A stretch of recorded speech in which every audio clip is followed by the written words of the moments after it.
Jadi kalau kita lihat baca peristiwa yang terjadi itu selalu bermula dari kawasan Sunda Kelapa. Makanya kalau Pak Mansur bilang Mother of Jakarta, itu benar sekali.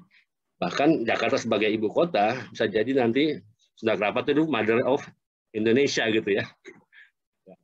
Nah, cuman kita harus pahami juga bahwa sebenarnya jangan seakan-akan Sunda Kelapa ini berkembang di era Batavia saja. Memang skalanya mungkin beda ya. Kalau di zaman kerajaan mungkin dulu Tarumanegara atau terakhir Pajajaran, ya, dia skalanya lokal, maksudnya antar pulau, walaupun sampai ke India. Ya, makanya mereka kaum penjelajah atau penjajah itu mencari sumber langsung ya, dimulai dengan Portugis, akhirnya diikuti dengan Cornelis de Houtman 1596. Ya, Cornelis de Houtman juga bulan Maret 1596 itu pernah ya dua kapalnya itu atau tiga kapalnya itu mendarat berlabuh di Pelabuhan Sunda Kelapa ya November. Jadi pertama kali mereka turun melihat kondisi Jayakarta, kota Jayakarta ya. Kemudian dilanjutkan dengan Pangeran Jayakarta naik ke geladak kapalnya Cornelis de Houtman. Itu ada di bukunya Haken ya, di sumber sejarah lisan itu dijelaskan tanggal dan peristiwa dan tanggalnya. Ini menarik ya. Kemudian akhirnya ya karena kita tahu ya VOC nggak nyaman di Banten, akhirnya melirik menjadikan menjadikan Pelabuhan Sunda Kelapa di Jakarta sebagai sasarannya. Dari sewa tanah, membangun Nassau House ya, kemudian membangun dua lagi, akhirnya jadi benteng kastil. Terus ada konflik dengan Pangeran Jayakarta ya. Akhirnya ya kalau kita baca sejarah versi kolonial kan ada tembakan meriam ya pertama kali. Nah, kalau kita bayangkan lokasi Keraton Jayakarta itu di mana ya? Kalau versi Belanda itu ada di Kalimantan Barat. Tapi kalau tadi Bang Agus menyampaikan lokasinya di Pinangsia. Ya karena selama ini kita anggap Pinangsia itu dari finansial gitu ya. Maka dulu ada ide dari Pak Menteri waktu itu Manhattan of Asia ya, brandingnya Kota Tua. Padahal Pinangsia itu kalau menurut versi kitab Fatawi itu dari Penangsiaraya, Penangseraya. Nah ini mirip-mirip gitu ya. Dan sama-sama posisinya di pinggir kali ya. Yang muaranya nanti di Muara Ciliwung di kawasan Sunda Kelapa sekarang. Jadi saya rasa itu aja ya. Tentu perkembangan yang menarik ya. Karena kita nggak bicara masa lalu ya, kita harus bicara masa depan ya. Bagaimana daya tarik destinasi Sunda Kelapa yang sangat panjang tadi ya. Dari sisi storytellingnya makin kuat gitu ya. Kita bisa membandingkan versi Belanda, versi Inggris, bahkan versi lokal sendiri. Ya, sehingga bisa saling melengkapi. Ya, saya rasa itu poin-poin utamanya.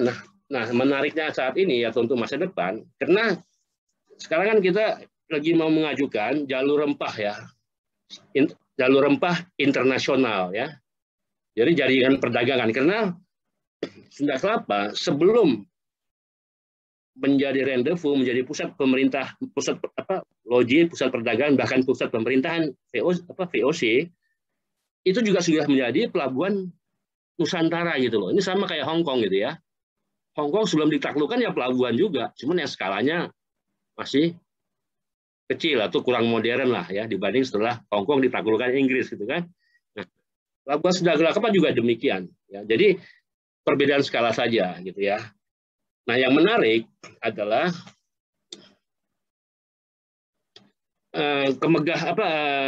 kejayaan ya pelabuhan Sunda Kelapa itu kan akhirnya surut ya karena adanya pelabuhan Tanjung Priok ya akhirnya beralih dan komoditas yang tadinya komoditas rempah-rempah ya dari timur ada pala cengkeh, dari pelabuhan Sunda Kelapa dari Banten Lampung ada lada, berganti dengan komoditi tanaman keras ya dimulai dari periode tanaman paksa sehingga komoditas yang strategis tadi berubah menjadi kopi ya, gula ya, bahkan nanti menjadi tembakau, karet gitu ya. Dan akhirnya juga berganti dengan sumber daya yang lain ya. Jadi kejayaan Sunda Kelapa itu akhirnya redup dengan beralihnya pelabuhan, dengan dibukanya pelabuhan Tanjung Priok. Pada saat pelabuhan Sunda Kelapa masih lagi megah-megahnya, tentu didukung juga oleh galangan yang lain ya. Mari kita ada cerita ada Pulau Onrus gitu ya sebagai pusat galangan. Jadi kalau kita cerita Sunda Kelapa, berarti juga cerita tentang sejarah kawasan taman arkeologi sekarang lah, yang disebut ada Pulau Ongrus, Pulau Kelor, Pulau Cipir ya, atau Pulau Bidadari, dulu disebut Pulau Sakit gitu ya, Pulau Purmeren ya bahasa Belandanya ya. Nah, itu yang menarik ya. Jadi sebenarnya kalau nggak salah yang saya tahu ya, tahun 2015 kawasan Kota Tua menuju diajukan sebagai kawasan warisan dunia ya. Salah satu outstanding universal value-nya adalah budaya maritim. Nah, itu menarik ya. Di dosir pengajuan Kota Tua dan 4 pulau tadi sebagai warisan dunia, itu salah satu outstanding universal value-nya adalah budaya maritim yang masih ada di Pelabuhan Sunda Kelapa. Karena skalanya mungkin nggak sebesar dulu, tapi tetap masih ada. Ya, walaupun apa bedanya pinisi Nusantara dengan perahu kayu, perahu yang sekarang mungkin Pak Daeng Mus bisa menjelaskan gitu ya. Nah, maksud saya Sunda Kelapa itu sampai sekarang masih berfungsi. Itu yang menarik gitu ya. Jadi bayangkan ya, dari abad 45 sampai sekarang masih berfungsi. Ini yang sebenarnya menjadi kekuatan destinasi wisata sejarah di Kota Tua ya. Ya, kita masih bisa melihat bongkar muat di sana, bahkan ada ojek perahu ya.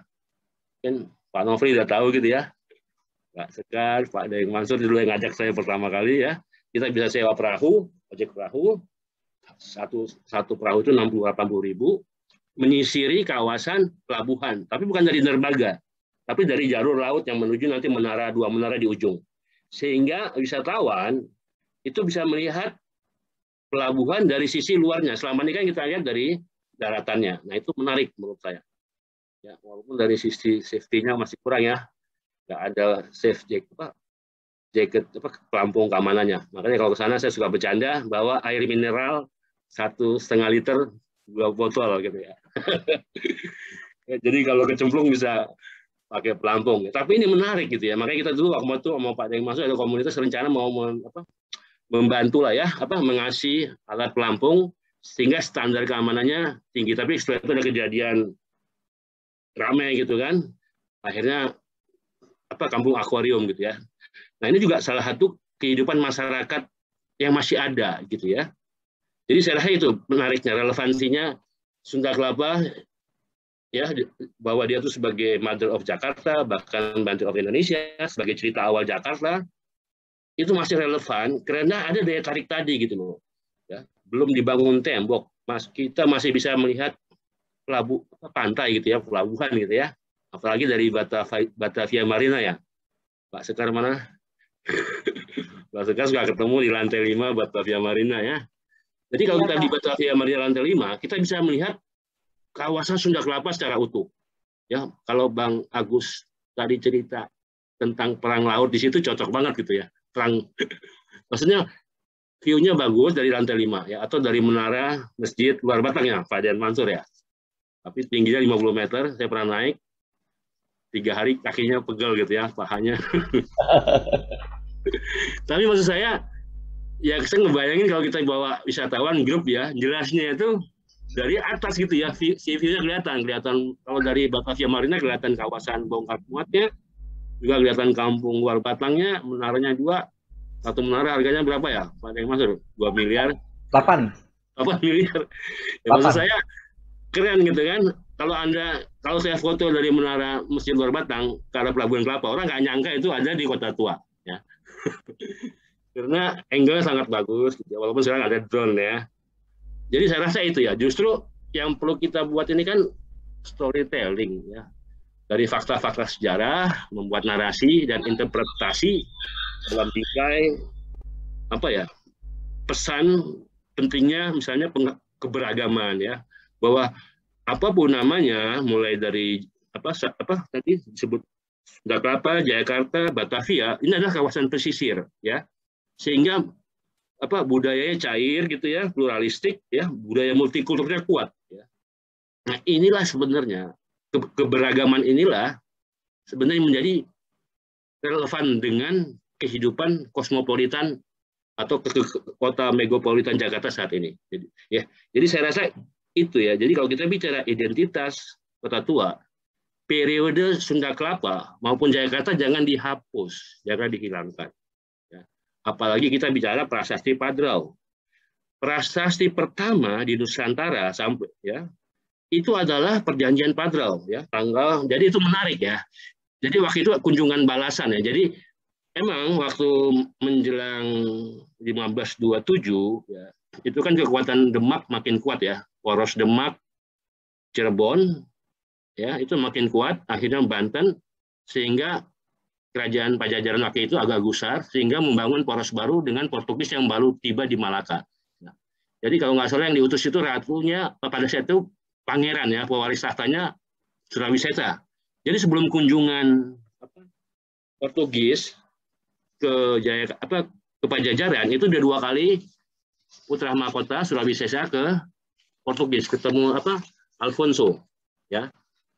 Nah, akhirnya setelah 2 kali kunjungan datanglah utusan dari Alfonso ya ke Dayuh, ke Pakuan Pajajaran. Nah, pulangnya itu disurveilah lokasi rencananya pembangunan loji atau benteng.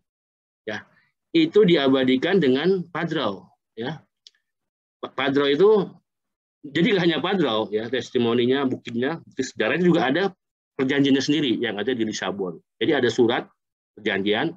Walaupun kalau dari sumber Pak Hekan disebut nggak ada tanda tangannya pihak Pajajaran ya, tapi ada bukti Padraunya.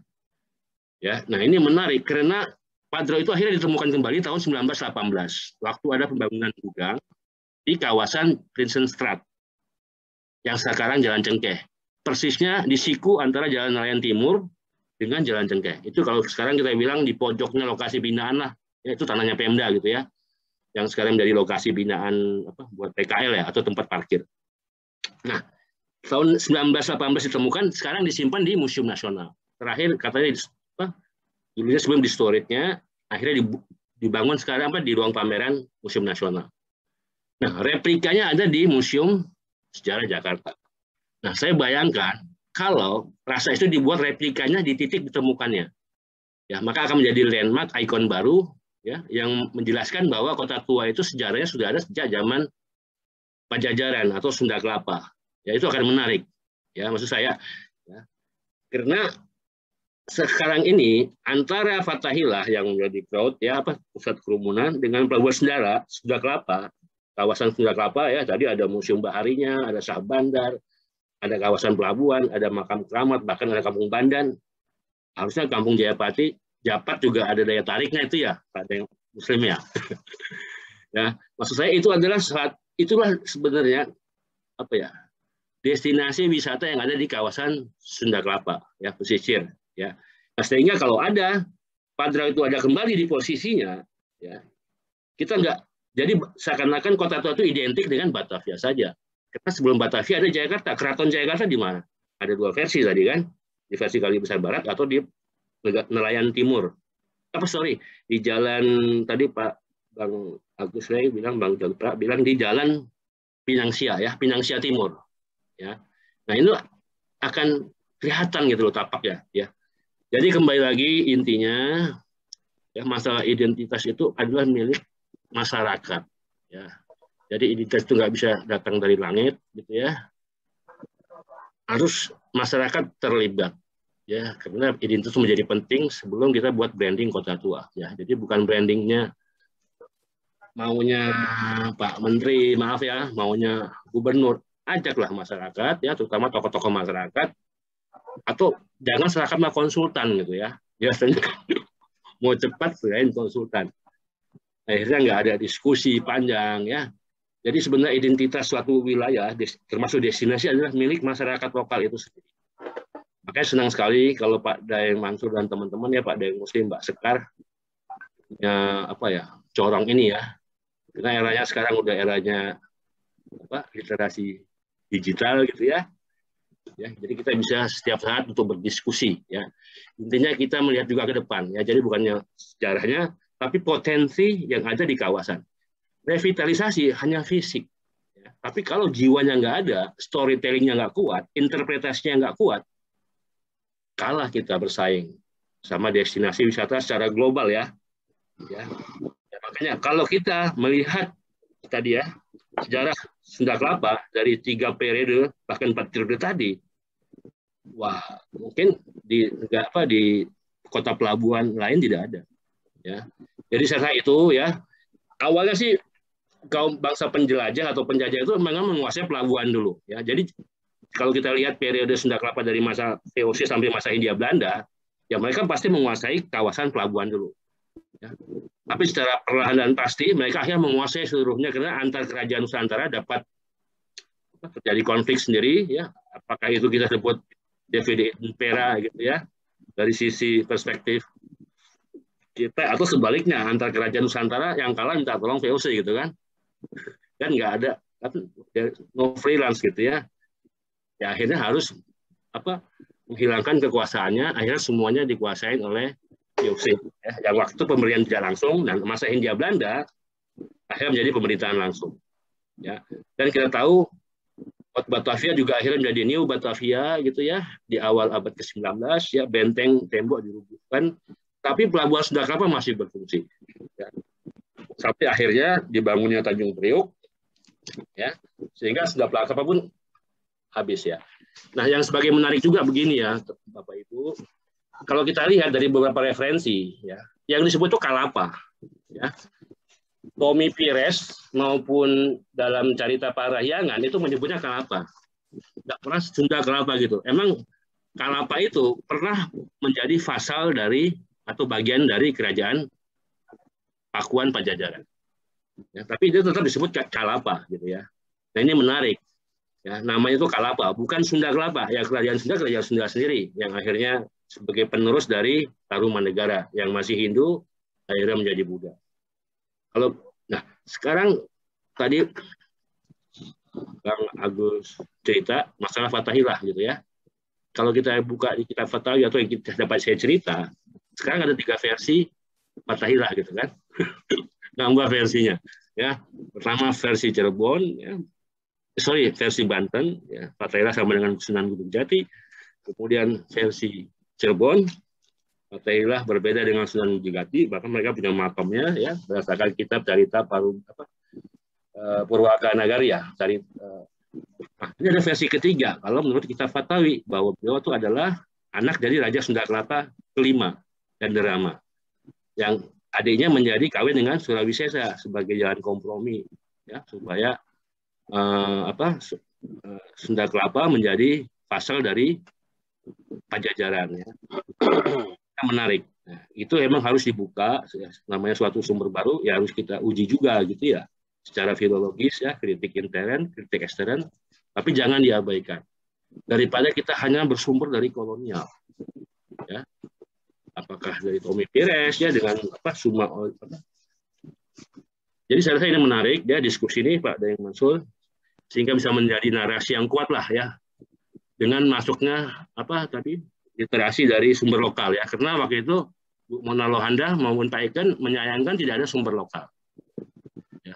Jadi saya rasa itu ya sehingga kira akan lebih lengkap ya selama ini kita ya Pak Dayang Mansur ya izin ya kayak tadi kan ada istilah Jayapati kita nggak tahu terus ada desa Keliki ya bahkan kita selama ini salah tafsir Jalan Pinangsia dikirain jadi finansial gitu ya toponiminya ya padahal Pinang Seraya gitu ya Pinang Seraya gitu kan ini kan jadi menarik ya karena toponimi kayak gitu gitulah misalnya kenapa sih disebut Jakatrawek ya Pangeran Jayakata sekarang dulu alasannya karena ada benteng Jakatrawek di ujung dekat Gunung Sahari ya, tapi kenapa namanya Jakatrawek gitu Jakatra mereka sebut Jakatrawek ini sebenarnya ada maksudnya pesan gitu loh karena ternyata kalau versi Fathawi Keraton Jayakata tuh ada di seberangnya Gereja Sion memang nggak ada kali juga ya nah Kali Ciliwung itu kan bicara muara itu dulu kawasan muara juga loh ada yang kalau nggak salah muara muka ya jadi sebenarnya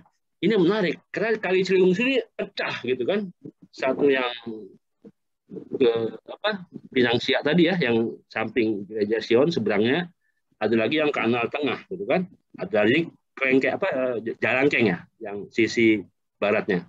Nah ini menarik, makanya kita harus kaji bersama ya, karena ini kitab warisan keluarga ya dari Jakarta.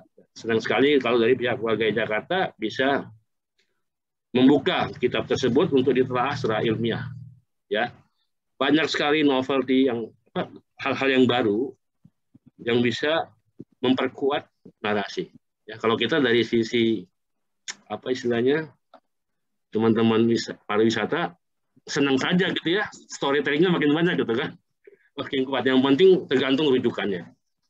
Ya, jadi saya rasa itu yang bisa saya lengkapi. Ya, Pak Dayang, mudah-mudahan buku tentang Sunda Kelapa itu menarik. Apalagi kita baca dari koran-koran lama, Pak Dayang, terutama kawasan Keramat Luar Batang ya.